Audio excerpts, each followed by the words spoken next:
Provas tradicionais da existência de Deus. Claro que provas aqui estão entre aspas, da obra de Wayne Grudem, Teologia Sistemática, edições Vida Nova.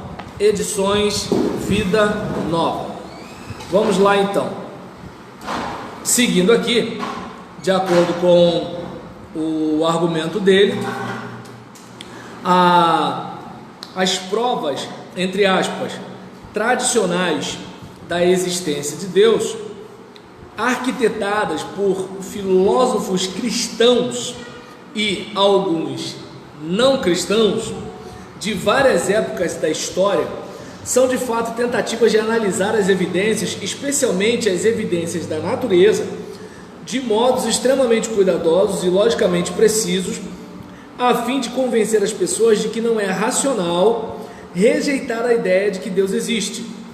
Se é verdade que o pecado faz as pessoas pensarem irracionalmente, então essas provas são tentativas de fazer as pessoas ponderar racionalmente ou corretamente as evidências da existência de Deus, apesar das tendências irracionais suscitadas pelo pecado. A maior parte das provas tradicionais da existência de Deus pode ser classificada em 4 tipos importantes de argumento. 1. O argumento cosmológico. 2. O argumento teleológico. 3. O argumento ontológico. E 4. O argumento moral. 1. O argumento cosmológico considera o fato de que toda coisa conhecida do universo tem uma causa. Toda coisa conhecida do universo tem uma causa. Portanto, arrazoa o argumento: o próprio universo deve também necessariamente ter uma causa. O próprio universo deve também necessariamente ter uma causa. E a causa de um universo tão grandioso só pode ser Deus. Claro que, obviamente, alguém vai dizer assim: se todo efeito tem uma causa e Deus é a causa disso daí, então o que causa Deus, né? Mais ou menos por aí. E aí, 2. O argumento teleológico é, na verdade, uma subcategoria do argumento cosmológico. Concentra-se na evidência da harmonia, da ordem e do planejamento no universo, e argumenta que esse planejamento dá provas de um propósito inteligente. A palavra grega telos significa fim, meta ou propósito. Como o universo parece ter sido planejado com um propósito, deve necessariamente existir um Deus inteligente e determinado que o criou para funcionar assim. E aí, voltando ao que o Fernando falou agora há pouco sobre o movimento de rotação e translação, se nós pensarmos em primavera, verão, outono e inverno, se nós pensarmos na questão da semeadura, né, e da cega, se nós pensarmos no germinar da semente, na fotossíntese, se nós pensarmos, né, nos raios de sol sobre a nossa pele, se nós pensarmos nos nutrientes dos alimentos que servem para nós, então, se nós pensarmos no objetivo, né, das coisas criadas, no propósito delas, a finalidade delas, então, eu lembro que quando eu era adolescente, eu fui falar de Jesus para um cara e ele falou assim: tá bom, mas esse Deus que você falou que existe criou a maconha. E eu fiquei calado. Aí hoje, por exemplo, com essas experiências, né, com propriedades da planta que servem para ajudar pessoas que têm convulsão, né? Aí, ou seja, quando eu era adolescente, parecia que assim, maconha, a erva só serve para o cara ficar assim: oi, e aí, né? E aí o que acontece? Quando, por exemplo, existe algo na planta que é útil para a saúde das pessoas. Então aí você olha, né, para uma situação dessa e fica observando, né, que assim, da própria terra a gente tem tanto o alimento quanto o medicamento. Serve tanto para nos nutrir quanto para nos restaurar. Então, diante dessas questões de propósito, de finalidade, peraí, gente, então alguém inteligente está por trás desse mundo inteligível, certo? Continuando aqui, o argumento ontológico, esse parte da ideia de Deus definido como um ser maior do que qualquer coisa que se possa imaginar. Depois arrasou que a característica da existência deve pertencer a tal ser, pois maior é existir que não existir. Então a gente observa aqui que assim tem que ter alguém maior do que tudo isso, e tendo esse alguém maior, né, do que tudo isso, como é que eu posso dizer? Deixa eu ver aqui, que a própria característica de existência pertence a esse ser maior, ou seja, tudo que existe subsiste por meio dele, né? Aí não sei se vocês lembram, inclusive nos vídeos que eu fiz lá de casa, citando Paul Tillich, falando sobre Deus ser o fundamento do ser. Não sei quantos lembram disso, né? Que assim, para Paul Tillich, Deus não existe, Deus é, né? Eu acho que já falei isso com vocês. E assim, aquela ideia de que assim, não é nem tanto que ele seja um ser, mas ele é o fundamento de todo ser, ele é o fundamento da existência. Para qualquer coisa existir, é preciso que exista sobre ele enquanto base de existência, certo? E aí, observando aqui agora o argumento moral, esse argumento parte do senso humano, do certo e do errado, e da necessidade da imposição da justiça, e raciocina que deve necessariamente existir um Deus que seja a fonte do certo e do errado, e que vá algum dia impor a justiça a todas as pessoas. E aí eu não sei se vocês lembram, né, da discussão que vira e vez por outra vem em torno, por exemplo, inclusive do aborto, que por exemplo teve uma pessoa até que comentou, né, que essa menina foi salva, essa menina dos 10 anos, né, ela foi salva, né, de continuar sofrendo abuso pelo próprio feto, né, porque foi justamente essa gravidez que sinalizou, né, e essa gravidez de certa forma serviu, né, para que chega, a bagunça acabou, E aí o que acontece? E qual foi a discussão a respeito? Qual foi a discussão a respeito do assunto, né? De que assim, de um lado a gente tinha gente extremista, né, querendo colocar nos ombros da criança que a criança era uma assassina, né? E de outro extremo tinha aquela seguinte situação, como se assim, você está só descartando um problema, e assim, nem 8 nem 80, porque por exemplo, se uma mulher adulta hoje for vítima de estupro, ela pode sim abortar. Se estiver correndo risco de vida, ela pode sim abortar. Risco de morte, agora mudou. Aí o que acontece? Por exemplo, só tem um problema aí, não sei se foi por morosidade da justiça, já tinha passado o período para que a criança pudesse abortar. E aí vem uma outra situação. Qual é o limite? Né? Porque aquele caso, aquele feto já estava numa determinada condição.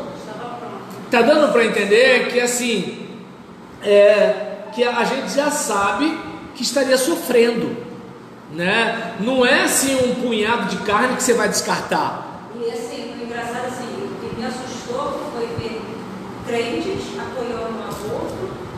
Essa criança, já que eles achavam, né, que não tem idade nenhuma para levar uma gravidez. O que eles fizeram foi muito pior do que ela tivesse levado essa gravidez. A injeção que eles deram para que a criança morresse dentro dela. A criança levou 2 dias sofrendo para morrer, para só depois fazer cesariana. O risco foi muito maior de vida dessa menina. Chegou a fazer cesariana. Aí observa bem, porque assim, eu não acompanhei a matéria, eu só acompanhei a treta. E aí o que acontece? Pegando essa sua informação aí, né? A gravidez seguir, ela não é obrigada a exatamente. Pegar a criança, o trauma com criança. Não tem como apagar. Aí é que está a questão, por exemplo, imagina bem, né? Alguém vai dizer assim, Porque a questão, né, do aborto ou da pílula do dia seguinte é o seguinte: a menina ficar livre do tormento assim que possível. 5 meses sem cumprir. Mas é o que eu estou dizendo. Por exemplo, digamos, houve a violência sexual hoje mesmo já tem a correria, polícia, hospital, geralmente é assim. E aí o que acontece? Se isso não aconteceu, tem um período de tempo para que haja o aborto, judicialmente falando. E aí o que acontece? Chegou um ponto em que assim, está oferecendo risco. De acordo com algumas matérias, ela naquele momento não estava correndo risco de morrer. Naquele momento não estava, né? E aí, por exemplo, mas ela vai ficar, né, como é que eu posso dizer? Ela vai ficar com aquela lembrança terrível, né, com aquela criança no ventre. Ela ficou aqueles meses todos. Ela já ficou aqueles meses todos, ou seja, se era uma questão de poupá-la de sofrimento, era para esse aborto ter sido autorizado lá atrás. Era para ela ter tido pílula no dia seguinte. Como nada disso aconteceu, já estava com 5 meses, não é isso? Estava 5 meses já. Poxa, filhão, já foi. Então o que acontece? Aí eu pergunto, lá na frente, olha a luta. Hoje ela é pequena, mas lá na frente fica assim. É que nem, por exemplo, uma criança que sente prazer na hora do abuso. Lá na frente, como é que essa criança digere quando ela está adulta? Porque às vezes ela vai sentir culpa de uma coisa que era para ela não ter culpa, entendeu? Agora, trazendo para esse contexto, né, do aborto, ela não é responsável pelos seus próprios atos. Mas na vida adulta, como ela vai se livrar do sentimento de que ela não foi responsável sobre o assunto? Entende? Então você observa que assim, por que tem tanta crise isso? Será que é por acaso que a gente tem esse senso de certo e de errado? Entende? Aí, será que é por acaso que a gente fica chocado com a pedofilia? Aí a gente bate na tecla. Deus não pode existir, porque se Deus existir, incomoda a gente. Porque se Deus existir, como é que eu vou abusar de uma criança com a consciência tranquila de que é natural? Se Deus existir, como é que eu vou matar um feto indefeso? Porque é muito fácil discutir se o feto vive ou morre, você que está vivo e infeliz. Agora, para ele lá, se fizessem isso com a gente. Então, aí observa bem, não pode matar o estuprador. Não estou dizendo que é para matar estuprador não, tá, gente? Não pode matar o estuprador, mas pode matar a vítima do negócio. Então é aí que está a questão, porque é o seguinte, aquela criança é uma vítima. Entende? Aí observa bem como é que são as coisas. Então você vive no mundo que se celebra a maldade. Aí eu sou obrigado a lembrar da última frase da música Índios: nos deram espelho e vimos um mundo doente. Um mundo doente. Porque a gente usa a justiça para isso, a gente usa o direito para isso. Quer ver? Enquanto você vê Suprema Corte, Supremo não sei o que lá, Tribunal de não sei o que discutindo essas coisas, tem causas aí, ó, de gente doente correndo atrás de questão de indenização, problema com empresa, problema disso, daquilo, que ninguém resolve. E estão discutindo aí celular do Bolsonaro, mas tá bom. Aí nesse caso, por exemplo, como se não tivesse gente sofrendo, podendo morrer, né? Mas tudo bem. Aí nesse caso, observa bem como é que são as coisas. Com Deus, a gente já tem um pouco de tortura na cabeça. Isso não pode, aquilo não pode, não sei o que lá não pode. Não, não é bem assim não. Isso é a moralidade judaico-cristã, é uma influência filosófica, a culpa, o medo, Deus está morto, né? Aí fica nesse negócio todinho. E nessa brincadeira, né, o homem vai ficando cada vez mais bicho.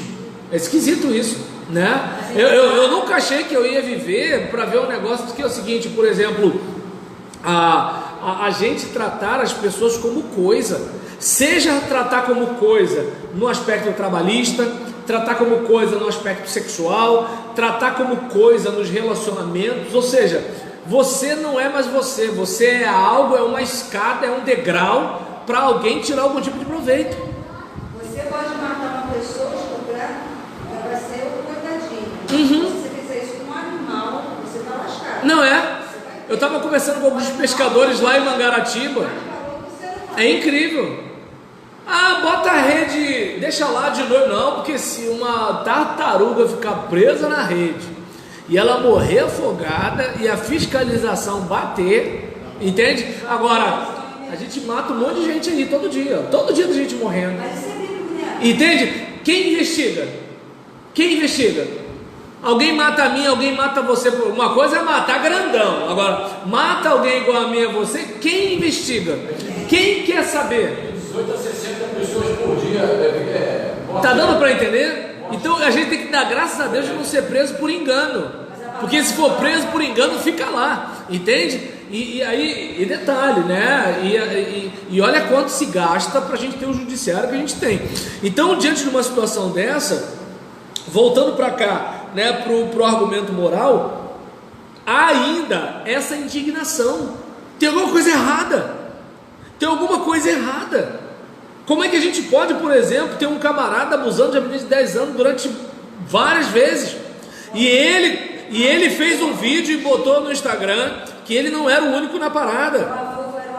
Entende? E aí o que acontece? Observa bem como é que é o negócio. Tá dando para entender? Aí você olha, você vê que é o seguinte: tem uma família disfuncional. E aí eu pergunto, por exemplo, você às vezes, você descuidou em alguma coisa com o seu filho, diretor de escola ligou para o conselho tutelar, vizinho fez vídeo, botou no YouTube, tu tá lascado. O camarada, lembra? O cara que fez o vídeo do filho que estava embolsando uma parede, o cara pegou uma coceira por causa desse negócio. Esse cara que estava fez mal para neto, vai pegar o quê? Vai pegar a mãozinha. Tá dando para entender? Então... entende? Aí, por exemplo, o episódio do garoto que engraxou o sapato para conseguir comprar um relógio de presente para o pai. O dono da relojoaria devolveu o dinheiro para o garoto, deu o relógio para o garoto e falou assim: é isso aí, meu filho, trabalho dignifica o homem, tá certo, tem que trabalhar. O Ministério Público foi para cima dele. Então aí eu não sei, agora quando o garoto está de pistola por aí. Então aí você olha para uma situação dessa e entende como é que é o negócio? Aí você olha para isso e vê o seguinte: por que a gente consegue ter um pouco de indignação? Porque ainda há um senso de certo e errado. Não me interessa o que o Supremo decide, porque mesmo, isso aqui é normal. Não é normal. E não adianta, a Rede Globo falou, é normal. Não é normal. Não é normal. Você só está discutindo que tanto faz como tanto fez matar um feto porque você está vivo. Eu duvido, se você pudesse escolher, estivesse dentro da barriga, se você ia pensar desse jeito. Ah, mas o feto ainda não é uma pessoa humana. É o que? Um jabuti? Entendeu? Então o que acontece? Ele vai se tornar o quê? Aí, por exemplo, a gente não protege os ovos da tartaruga marinha? Os ovos da tartaruga marinha, então ainda também não é uma tartaruga, é um ovo. Tá dando para entender? Vai lá esmagar. Então o que acontece? Aí a gente olha para essas coisas e assim, por que eu fico indignado? Porque há algo ainda em mim que diz o seguinte: olha, isso não está certo. E de onde eu tiro isso? De onde eu tiro isso? Porque assim, tanto que quando a gente não tem empatia, a gente é psicopata. Ou seja, quando a pessoa não tem empatia nenhuma, alguém fala assim, tem problema. Porque uma pessoa normal teria algum tipo de empatia. Dizem que até uma das coisas que dá para você detectar psicopatia é o modo que as crianças tratam os bichos, né? Não estou falando de criança de 2 anos que pega o cachorro pela orelha. Estou falando de uma criança que já tem um pouquinho mais de artimanha, né? Que corta o bicho, esse negócio todinho. Então, seguindo aqui, né? Por exemplo, daí onde a gente vê que é o seguinte: vai chegar o dia da vingança do nosso Deus. Isso não vai ficar barato não. Não vai ficar barato não, né? E aí o Wayne Grudem, ele fala, né, como todos esses argumentos se baseiam em fatos sobre a criação que realmente são verdadeiros, como a nossa indignação aqui agora, podemos dizer que todas as provas, quando cuidadosamente formuladas, são no sentido objetivo provas válidas. São válidas porque avaliam corretamente as evidências e ponderam com acerto, chegando a uma conclusão verdadeira. De fato, o universo realmente tem Deus como causa, realmente dá provas de um planejamento deliberado. Deus realmente existe como ser maior do que qualquer coisa que se possa imaginar, e Ele realmente nos deu um senso de certo e do errado, e um senso do que seu juízo virá algum dia. Eu, por exemplo, estava conversando com um pastor, né, de uma área braba dessas daí, e ele estava falando: poxa, pastor, tem gente que eu estou evangelizando, mas a pessoa fala assim: pastor, eu vou vir para a igreja, mas onde eu vou ganhar o que eu ganho? E quem vai me dar vaga para trabalhar, pastor? Eu tenho fulano, beltrano e ciclano para sustentar, como é que vai ser? Ou seja, você percebe que essa pessoa, apesar de estar no crime, há dentro dela aquela coisa assim: estou errado. Tá dando para entender? Estou errado. Então, entende? Aí é onde eu quero chegar. Se a pessoa tiver um mínimo de empatia, se ela não for psicopata, algo nela diz o seguinte: isso que eu estou fazendo está errado. Não vou muito longe, esse próprio cara que abusou da menina, ele fez um vídeo dizendo o seguinte: eles estão me chamando de tio, mas eu não sou parente dela consanguíneo, o outro é. Aí você olha e verifica como assim, ele que fez a monstruosidade, ele consegue dizer o seguinte: o outro é pior do que eu. Então você percebe que é o seguinte: no ser humano há aquela coisa assim: isso está errado, isso está errado, né? Então é importante, né, a gente poder observar que assim, não vem com essa: a luz do direito está tranquilo, né? Mas porque de acordo com o meio de comunicação, porque deu na novela, ainda assim. Tanto que a internet foi uma demonstração clara. Antes da internet, eu achava que eu era retrógrado, eu achava que a minha mente era atrasada, que o mundo tinha mudado e eu não tinha mais nada para fazer. Com a internet eu percebi que tem milhões de vozes como a minha. Se não fosse a internet, eu pensava que todo mundo pensava igual que a TV mostra. E o que está acontecendo? Até algumas emissoras, percebendo a resposta da internet, algumas emissoras estão com um discurso diferente da emissora principal. Então, entende? A gente percebe que assim, que há um sentimento do tipo: chega, né? Entende? E aí, vindo para cá, né, os fatos reais mencionados nessas provas, portanto, são verdadeiros, e nesse sentido as provas são válidas, ainda que nem todas as pessoas se convençam delas. Vocês devem lembrar que eu fiz um vídeo, né, com o Richard Dawkins, né, Deus no Delírio, em que ele critica as provas, né? E aí tem também depois o Alistair McGrath, que faz uma crítica ao Richard Dawkins, chamando o delírio de Dawkins, né? Então eu tenho esses vídeos lá, se vocês quiserem assistir. Mas no outro sentido, se válido significa capaz de conseguir que todos concordem, mesmo aqueles que partem de falsos pressupostos, então é claro que nenhuma das provas é válida, pois nenhuma delas é capaz de fazer que todos aqueles que as ponderam acabem concordando. Porém, isso acontece porque muitos descrentes partem de pressupostos inválidos ou não ponderam corretamente as evidências. Isso não quer dizer que as provas sejam inválidas em si. O valor dessas provas, então, reside principalmente na superação de algumas objeções intelectuais dos descrentes. Eles não conseguem levar os descrentes à fé salvadora, pois isso vem pela fé no testemunho das Escrituras, mas podem ajudar a superar as objeções dos descrentes e, para os crentes, proporcionar mais evidências intelectuais de algo de que já foram convencidos com base na sua própria intuição íntima de Deus e no testemunho bíblico. E aí, fechando, só Deus pode superar o nosso pecado e possibilitar que nos convençamos da sua existência. Finalmente, é preciso lembrar que neste mundo pecador, Deus precisa possibilitar que nos convençamos, senão jamais creremos nele. Lemos que, abre aspas, o Deus deste século cegou o entendimento dos incrédulos, para que lhes não resplandeça a luz do Evangelho, da glória de Cristo. Segundo aos Coríntios 4:4. Além do mais, Paulo diz que, abre aspas, visto como, na sabedoria de Deus, o mundo não o conheceu por sua própria sabedoria. Aprove a Deus salvar os que creem pela loucura da pregação. Fecha aspas. 1 Coríntios, capítulo 1, versículo 21. Neste mundo de pecado, a sabedoria humana é deficiente para que venhamos a conhecer a Deus. Assim, a pregação de Paulo veio, abre aspas, em demonstração do Espírito de poder, para que a vossa fé não se apoiasse em sabedoria humana, e sim no poder de Deus. 1 Coríntios, capítulo 2, versículo 4 e 5. Dependemos de Deus para remover a cegueira e a irracionalidade provocada pelo pecado, possibilitando assim que avaliemos corretamente as evidências, creiamos no que dizem as Escrituras e venhamos a ter a fé salvadora em Cristo. Então é importante frisar que isso que a gente está batendo papo aqui é para a gente observar que, assim, gente, você tem que fazer um pouco de esforço para negar a ideia de Deus, você tem que fazer um pouco de esforço para negar a presença e a existência de Deus na Bíblia, você tem que fazer um pouco de esforço para negar, né, a evidência de Deus através da natureza.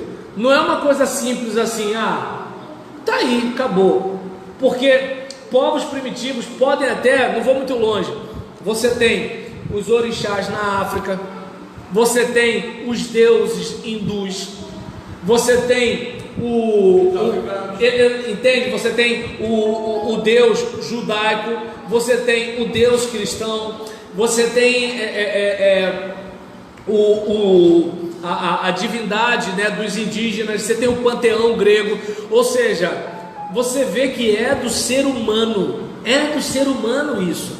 E quando o ser humano diz que não crê em Deus, crê no partido político, crê na ciência, crê em algum ícone, entende? Crê no diabo, crê em algum ícone da filosofia, crê na educação, sei lá, ele crê no dinheiro, alguma coisa, né, vai ser símbolo de algo maior para ele, alguma coisa vai ser. Ele vai se devotar a alguma coisa, ele vai adorar alguma coisa. Tem gente que adora a própria aparência, e aí quando vai envelhecendo tem um troço. Porque é aquele caso, você não vai ser sempre você não vai ser sempre com os 20 anos. Ou seja, acaba ficando mais feia do que se estivesse envelhecendo normalmente, né? Entende como é que é o negócio? Então, por exemplo, você vê que todo mundo está sempre adorando alguém ou algo. É do ser humano, ou seja, Deus não existe, mas eu adoro a minha namorada. Deus não existe, mas eu adoro o meu emprego. Deus não existe, mas eu adoro poder botar relógio caro. Deus não existe, mas eu adoro a minha droga. Deus não existe, mas eu adoro comer. Deus não existe, mas eu adoro maratonar Netflix. Alguma coisa está no altar do meu coração. Alguma coisa eu sei que está, né? Independentemente de eu negar ou não. E fechando, né? Algumas pessoas vão negar que tem uma intuição íntima de Deus, mas a sua consciência da vontade de Deus muitas vezes se faz evidente no momento de crise pessoal, quando convicções profundamente arraigadas no coração se revelam em palavras e atos. Vários anos atrás, o Wayne Gruden falando, né? Eu viajava como passageiro num carro na companhia de vários amigos, inclusive uma moça que na nossa conversa firmemente negava que tivesse qualquer consciência íntima da existência de Deus. Logo depois o carro passou por uma camada de gelo na pista e derrapou, dando uns giros de 360 graus em alta velocidade. Antes do carro estacionar completamente num grande banco de neve, sem maiores consequências, ouvimos essa mesma moça falar nitidamente: Senhor Jesus, por favor, nos acuda. Eu estou rindo aqui, mas deve ter sido osso, né, gente? Todos nós olhamos para ela surpresos ao perceber que seu agnosticismo havia sido desmentido por palavras de sua própria boca, né? Então é importante observar isso, né? E só para fechar, a ontologia, né? A raiz ont, em ontológico, deriva de uma palavra grega que significa ser, né? Então, ontologia seria o estudo do ser, o ser em si, certo? Então, minha gente, vamos embora, que Deus assim nos abençoe, e que, como falamos aqui das outras vezes, né? Assim, você não tem como convencer ninguém de que Deus existe, mas agora você pode bater um papo com a pessoa dizendo o seguinte: olha, eu até respeito você, mas eu acho que eu tenho que ser muito mais crente para poder afirmar que Deus não existe, né? Claro que eu sou suspeito porque eu sou o homem da fé, mas eu acho que eu tenho que me esforçar mais, né?